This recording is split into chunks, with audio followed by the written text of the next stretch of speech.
On the day the company went public, everyone should have been celebrating, but my husband, Mike, got down on one knee and proposed to his assistant, Chloe. Before the story truly begins, thank you for clicking in. If this happened to you, what would you do? Tell me in the comments below. When the company went public, Mike stood on stage, holding a diamond ring up to Chloe in front of everyone. Put on my ring, he said, and you'll be mine. This ring represents true love. Chloe beamed, her whole face glowing. I do. I held my swollen belly, ready to confront Mike, but he ordered security to throw me out. Who let this woman in here? How did a stranger get into my company? One of the guards grabbed my arm, and I nearly lost my balance. Mike, what did you just say? I forced my voice steady. I'm your wife. Your child is about to be born. Mike stepped back half a step, as if he had seen something filthy. I don't have a wife. Chloe is the only woman in my life. You think you can stick yourself to me? Someone get her out of here. She's ruining the celebration.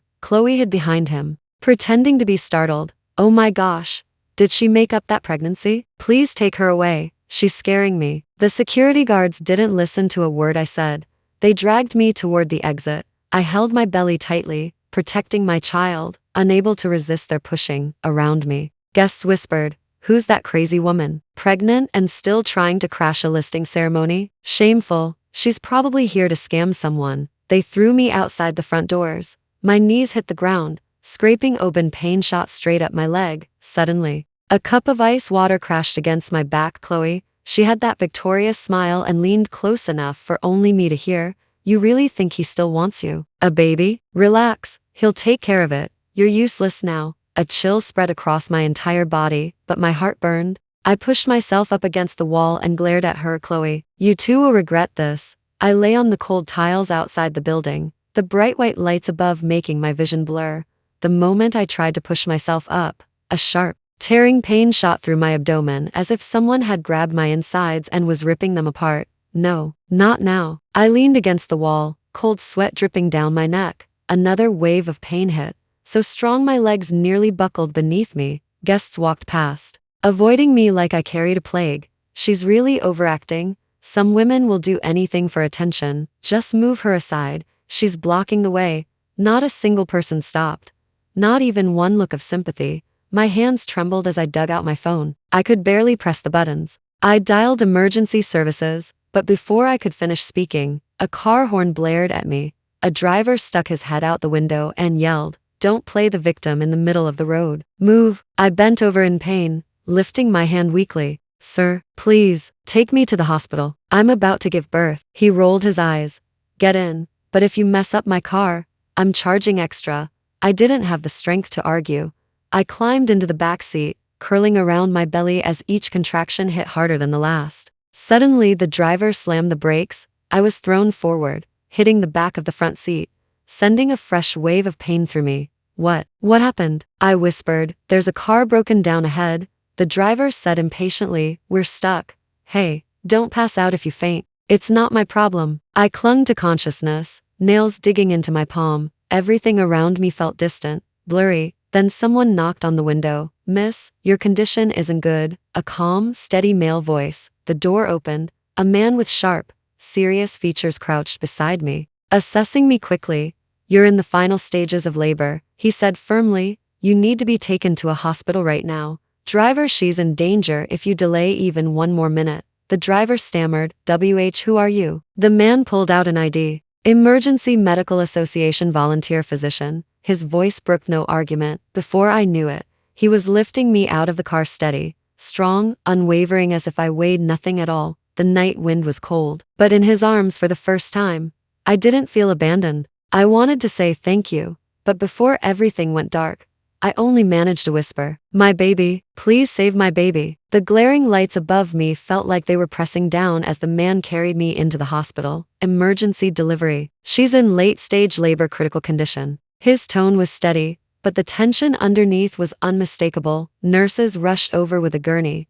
The moment they set me down, a wave of pain exploded through my skull, so sharp I screamed, "My baby. Is my baby going to die?" My voice was raw, shaking. I grabbed the man's sleeve with all the strength I had left. He held my hand firmly. "I'm here. You and your baby are going to make it." His voice didn't waver, and for the first time that night, I clung to those words. The gurney rolled toward the operating room, the smell of disinfectant filling my senses, my consciousness drifting like a boat tossed on waves, fetal heart rate unstable, her blood pressures dropping. Prepare for an emergency C-section. Doctors' voices blended into chaos. Terror wrapped around me like a fist. I saw the man being stopped outside the operating room door, but he pressed his hand against the frame and called out, voice deep and unwavering, "Do you hear me? Stay with us. Your baby is waiting for you, and you need to see him." My tears mingled with the pain. Everyone else had treated me like trash, but this man, a complete stranger, didn't let go. His eyes were the last thing I saw before the doors closed. Inside the operating room, oxygen saturation dropping. Fetal position abnormal, begin incision. Hurry, she's about to go into shock. Their voices grew distant. I felt myself sinking into a dark, endless sea. Just when I was about to be swallowed whole, a tiny voice echoed from somewhere deep inside me. Mom, don't give up on me. My baby, or maybe just my mind clinging to hope. But I grabbed onto that voice with everything I had left. A blinding white light suddenly pierced through the darkness. Baby is out. Heartbeat is back. Mother's blood pressure stabilizing. Condition improving. Someone let out a relieved sigh. Thank God. My eyelids felt glued shut. Impossibly heavy, yet I fought to open them. I wanted to see my child. I needed to know that I had protected him. The sharp scent of disinfectant faded. Sunlight filtered through the curtains of the recovery room. When I woke up, my throat felt like it had been scraped with sandpaper. No one was beside my bed. My first instinct, where's my baby? I reached for the call button, but before I could press it, familiar footsteps approached the door. Mike. He walked in wearing a suit. Not a trace of guilt on his face, not even surprise. As if seeing me in a hospital bed was just another item on his schedule. A chill spread through my chest. What are you doing here? Mike brushed imaginary dust off his sleeves, speaking lightly, almost bored. Cleaning up the mess. My stomach tightened. What mess? He glanced around the room with distaste. This hospital is too low end. I've arranged for you to be transferred. A pause. But the baby can't stay. My heart slammed so hard it hurt. What did you just say? He didn't blink. That baby, if he exists, will affect my wedding. And the company's image. Chloe feels unsafe. And I agree. We need to get rid of it. Get rid of it? He was talking about our child like it was garbage. A child I nearly died protecting. Mike, this is your baby. My voice trembled with rage. He scoffed. So what? There's no marriage certificate. No public acknowledgement. No proof you're my wife. I've already instructed legal to issue a statement you faked the pregnancy, tried to extort me, and suffer from delusional disorder. My whole body turned cold. You're insane. Mike leaned down, his tone like a poisonous whisper. Don't blame me, blame yourself for showing up at all. He reached toward the call button, probably to summon someone to take my baby away, but the door suddenly slammed open. A cold, sharp voice cut through the room. No one touches her baby. It was the man from the emergency room. He stood in the doorway, the kindness he once had replaced with an icy edge like a drawn blade. Mike frowned. And who the hell are you? The man strode in, speaking each word with precision. Whether she recovers is up to the doctors. Whether the baby stays is up to her. You have no right to decide anything. Mike laughed bitterly. This is between me and my wife. Who do you think you are? The man pulled out a metal ID card and slapped it onto the bedside table. Mike's face froze when he recognized the emblem. My name is Ethan Gu, he said coldly, chairman of the Gu Medical Foundation. Touch her baby again and I'll make sure you're never allowed inside a hospital again in your life. The air froze to ice. For the first time, Mike looked genuinely afraid. Gu, the Gu family, why are you interfering in this? Ethan's gaze darkened. She isn't interference. He stepped in front of my bed, shielding me completely. You won't harm her. Not now, not ever again. Ethan stood at the foot of my bed like an immovable wall. Mike's face turned a blotchy red, fury twisting his features. You think you can interfere in my marriage? Marriage? Ethan cut him off with a cold laugh. Mike stiffened. Ethan stepped forward, his voice slicing through the air. When she was hemorrhaging and rushed into the air. Where were you? The room fell deadly silent. Mike swallowed, eyes darting away. I didn't have time to deal with her. Ethan sneered, the sound colder than steel. She was in late-stage labor, collapsing from pain. Where were you? She was screaming on a gurney while doctors fought to save her life. Where were you? She almost died from blood loss. Where were you? Mike's face flushed bright red, but he still had no answer. Ethan pressed closer, each word like a blade. You were on stage proposing to another woman. I stared at Ethan, stunned. No one had ever spoken up for me like this. Mike finally snapped, humiliation boiling over. You don't know anything. She brought this on herself. What does that have to do with me? Ethan's eyes turned pitch black. She was pregnant with your child. And you had her thrown out like trash. Your men shoved her, humiliated her, denied her, left her on the ground. He leaned in, voice icy and controlled. If I hadn't gotten her to the hospital in time, she and the baby would both be dead right now. Mike's breath hitched. Ethan took another step, cornering him. You don't even meet the minimum standards of being a human being, and you dare talk about the baby? Mike's forehead glistened with cold sweat. He gritted his teeth and tried to muster anger. Stay out of this. She's my woman and the baby is mine. I get to decide. Ethan finally smiled a cold, terrifying smile. Excellent. He pulled out his phone and tapped a button. Let's call the police. Let them decide what it's called when a man tries to force a mother to give up her newborn. Mike's face drained of color. You wouldn't dare. Ethan's gaze was lethal. Try me. The tension snapped and even the air seemed to bow toward Ethan. Mike backed up, panicked, eyes darting wildly. Finally, he spat at me. Fine, you just wait. He stormed out, slamming the door behind him. Silence returned. I knew in that moment there was nothing left between Mike and me, absolutely nothing. Ethan turned back to me, and his voice softened instantly. Don't be afraid. He won't dare touch you again. My throat tightened. Thank you. If it weren't for you. If I'd been 1 minute later, Ethan said quietly, you and your baby wouldn't be here. After Mike left, the room felt strangely quiet. Only Ethan and I remained. I leaned back against the pillow. Though my hands were still trembling uncontrollably, Ethan noticed his brows tightened, as if he were holding back anger on my behalf. This won't do. He murmured, you can't be disturbed by him again. I looked up at him. But I have nowhere to go. As soon as the words left my mouth, I realized how painfully true they were. I couldn't go home. Mike's people would be looking for me. My baby had just been born. Even a small disturbance could put him in danger. Ethan was silent for a few seconds, then he did something unexpected. He took off his jacket and gently draped it over my lap. I'll move you and the baby to the hospital's private maternity wing, he said. The one funded by my foundation, with my authorization. No one gets in. I blinked at him, stunned. Why? Why are you helping me like this? Ethan lowered his head slightly, studying my exhausted but stubborn expression. For a moment, his eyes softened deeply, painfully. Because you deserve protection. His voice was quiet, but it landed right on my heart. My nose burned. But you don't even know me. He gave a faint, almost sad smile. You don't need to know someone to save them, and besides, you're stronger than you think. Tears welled in my eyes.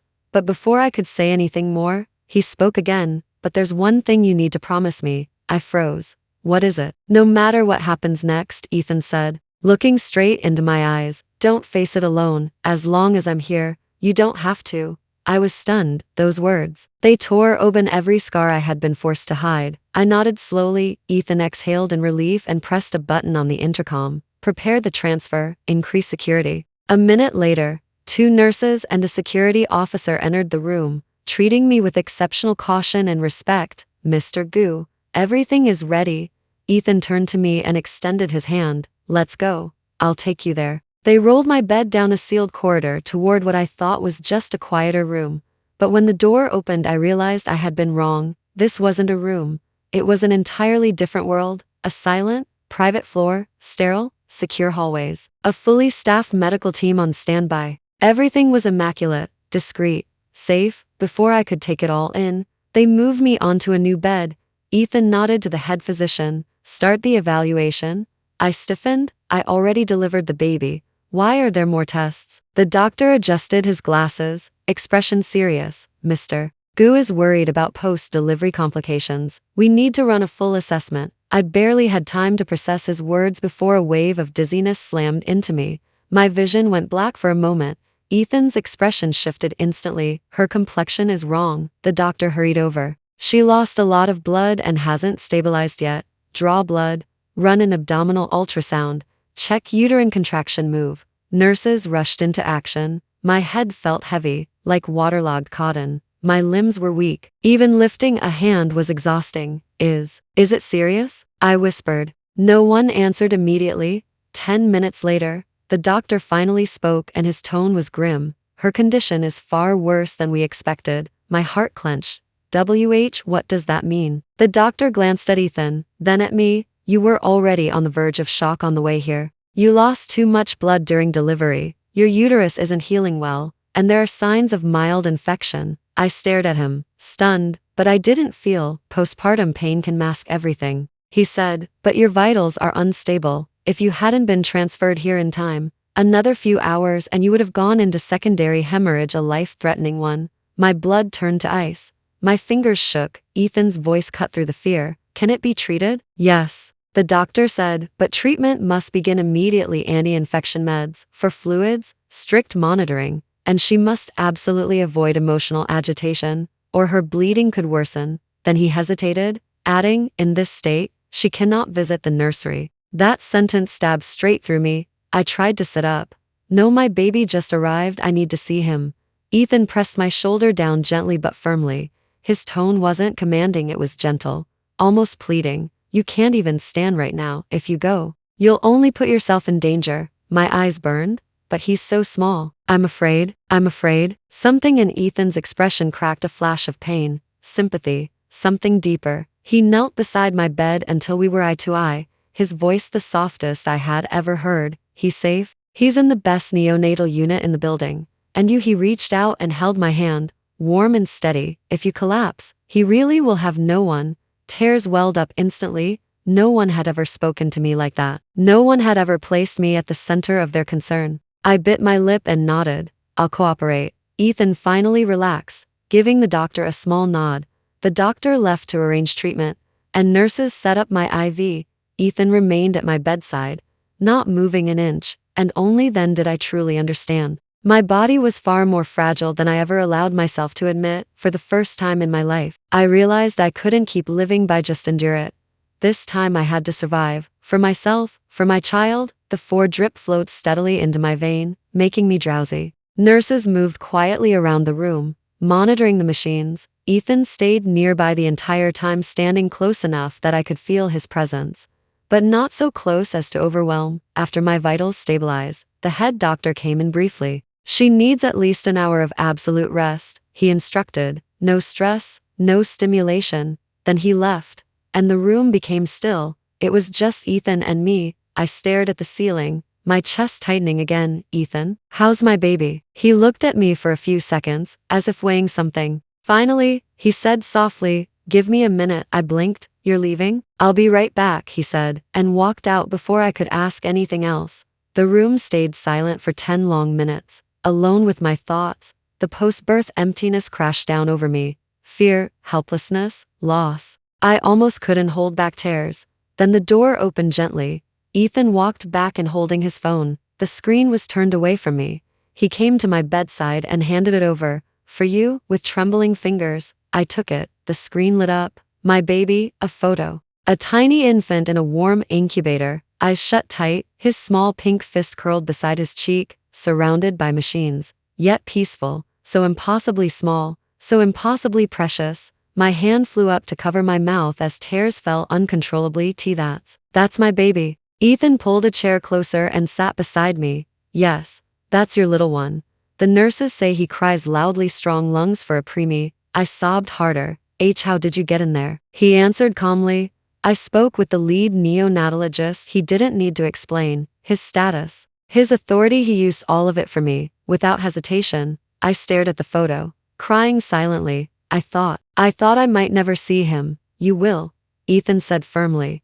I told you, you and your baby will be okay. As long as I'm here, neither of you will be harmed. My voice shook. Why are you so good to us? Ethan fell silent for a moment. He looked at me with a depth I didn't understand. When I carried you into the air, he said, I thought you wouldn't make it, but you held on for your baby. You fought harder than anyone I've ever seen. His hand hovered for a moment before gently pulling back as if resisting the urge to touch me. You deserve someone to fight for you too. Fresh tears spilled down my face. He reached over and carefully wiped one away with his thumb. Don't cry, you'll get a headache. I clutched the phone, gazing at the photo of my tiny miracle. When you're recovered, Ethan said quietly, I'll take you to see him. For now, let him sleep.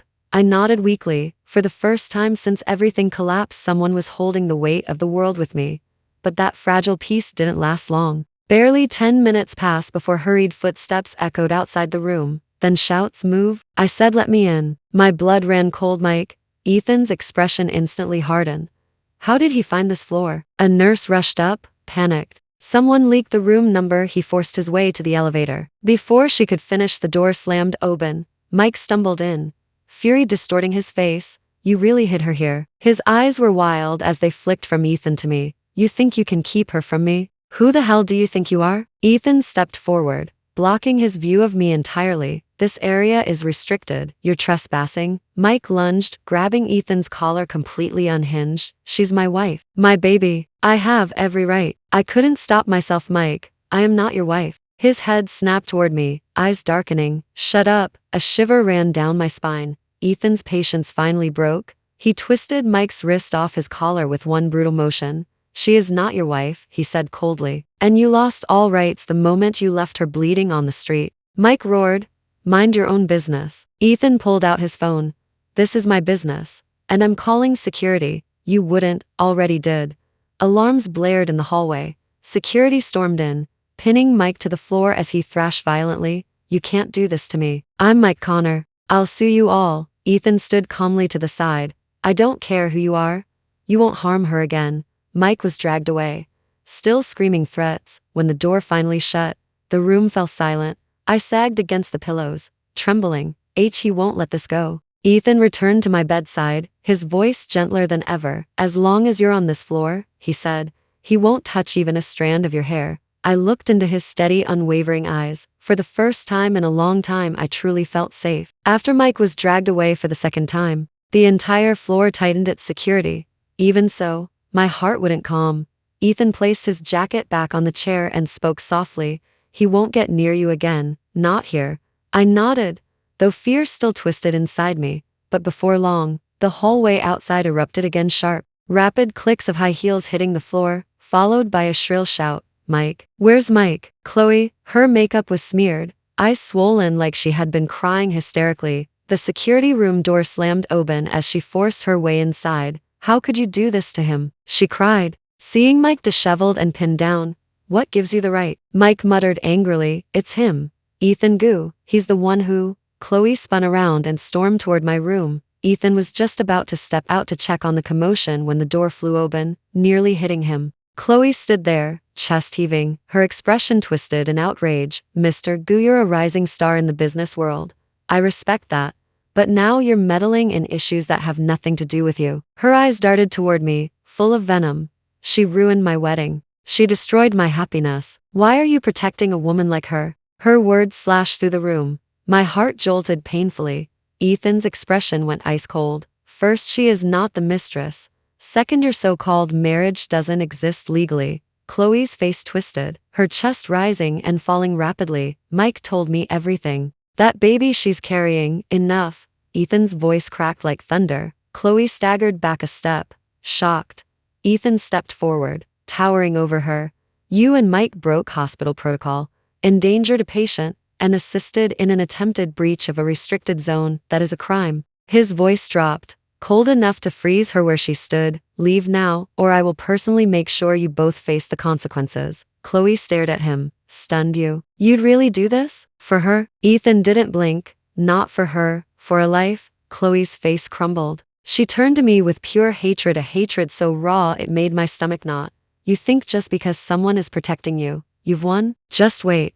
We're not done with you." She slammed the door behind her as she left. The hallway finally quieted. Ethan stood there for a long moment, shoulders tense, before turning back to me. When he did, his voice softened instantly. "Don't be afraid. I'm here." My throat tightened, and my vision blurred with tears.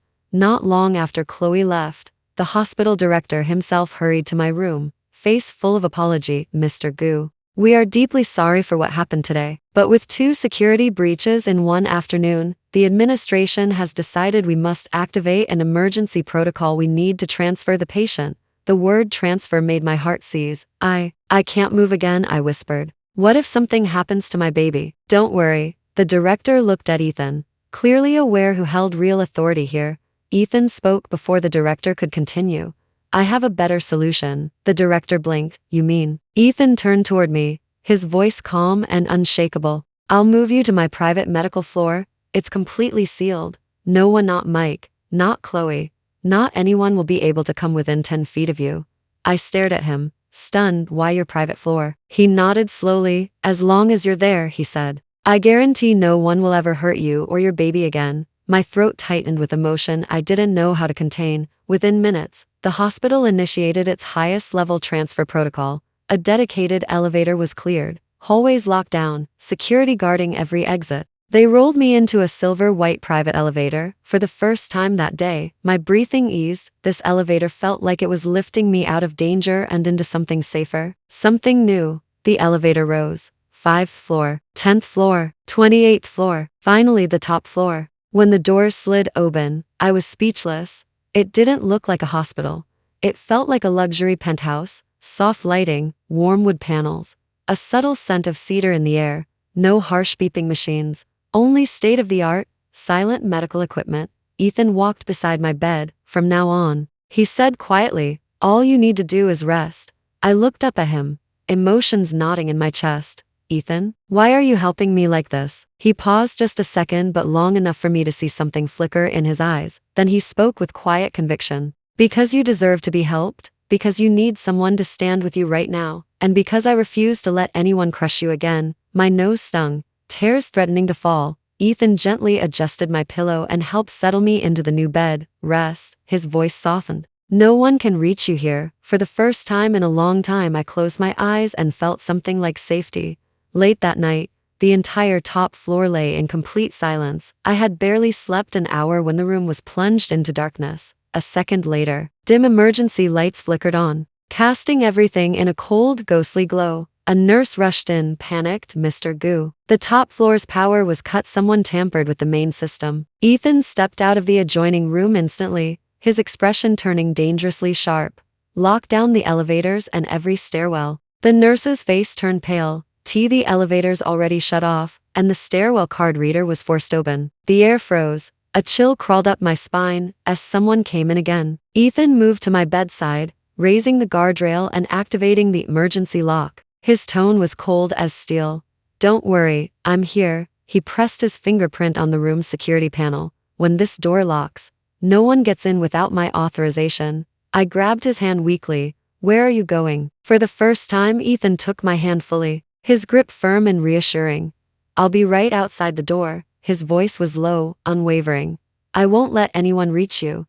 He let go reluctantly, then stepped out, slamming the door shut behind him. The corridor outside was dim and eerily silent, lit only by cold emergency lights. Ethan stood in the center of the hallway, posture straight, jaw clenched. Then, footsteps, but not one set, two. Ethan's voice echoed through the hallway. Come out.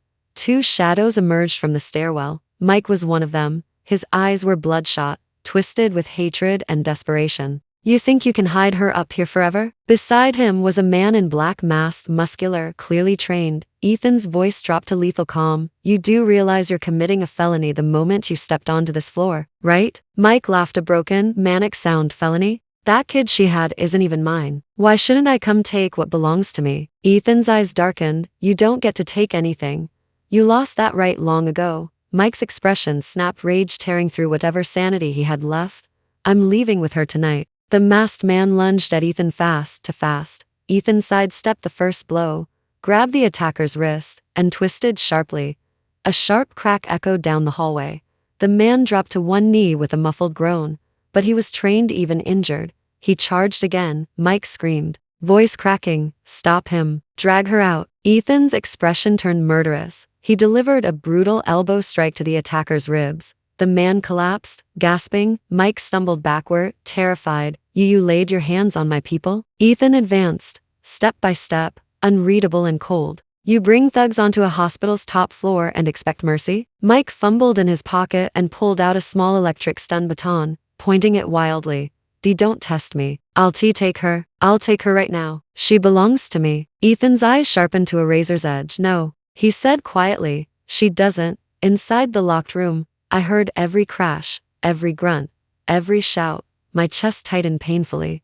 My whole body shook. No, no more. Please, no more. The monitor beside my bed beeped wildly, my vitals spiking into danger levels. Fear that suffocating, overwhelming fear swallowed me whole, Ethan. I wasn't sure if I screamed it out loud or only in my mind, but outside, the moment my voice broke, everything stopped. Shouts halted, footsteps froze. Even Mike fell silent. Her monitor is alarming, someone shouted. Her heart rate is skyrocketing. Get the doctors. Ethan's voice, usually calm and controlled, broke into raw panic. Move. Stay away from that door. She only needs to see me. Doctors and nurses rushed past, alarms blaring across the floor. My vision faded to white, and the last thing I heard was Ethan's voice, torn with urgency. Hold on, sweetheart, I'm right here. When I finally woke up, the room was bathed in the warm glow of sunset. Soft orange light spilled across the floor, the sheets, my hands. I blinked slowly. The first thing I saw was the ceiling. The second, Ethan. He was sitting beside my bed, elbows on his knees, exhaustion written all over his face. Yet the moment my eyes opened, he straightened sharply. He leaned closer, his voice low and hoarse. Hey, you're awake. I moved my fingers slightly. Immediately, he reached out and held my hand, not tightly, but carefully, like he was afraid of hurting me. Doctors came and examined me. They said, you went into shock from extreme stress. Luckily, the response was fast. Your vitals are stable now. Your baby is doing very well in the neonatal unit. The moment I heard doing very well, my eyes filled with tears. Ethan gently brushed one away with his thumb. It's okay. You're both safe. After the doctors left, his phone vibrated. He stepped to the window to take the call. I watched his silhouette, tall, steady, protective, and my heart tightened without my permission. When he returned, his voice was firm. Mike has been taken into police custody. I froze. He broke multiple laws tonight. Ethan continued, breaking and entering, assault, destruction of medical equipment, endangering a patient's life. With the evidence recorded, he won't be getting out anytime soon. I stared at him, stunned, and Chloe, Ethan added calmly, was also arrested. She bribed a nurse and assisted in the break-in. That makes her an accomplice. I didn't feel triumphant, no satisfaction, no revenge fulfilled, only relief. A deep, trembling breath of relief. Ethan, I whispered, I want a divorce. He froze, not in shock, but in a way that said he had expected this and was waiting for me to say it. I tightened my fists. I want to end everything. I don't want to live in fear. I don't want to be controlled. I want my life back. Ethan's eyes softened. He nodded once. I'll arrange everything. You will be fully protected throughout the entire process. I looked at him, tears burning behind my eyes. Thank you. He shook his head gently. No. This is the freedom you should have had from the beginning. The lawyer placed a thick stack of documents in front of me. Mike couldn't appear in person. He was being held at the detention center, so he had to sign everything remotely, on the screen. He looked nothing like the proud, polished CEO he once pretended to be. His hair was a mess, his expression hollow, his eyes lifeless. He didn't speak a word. I held the pen.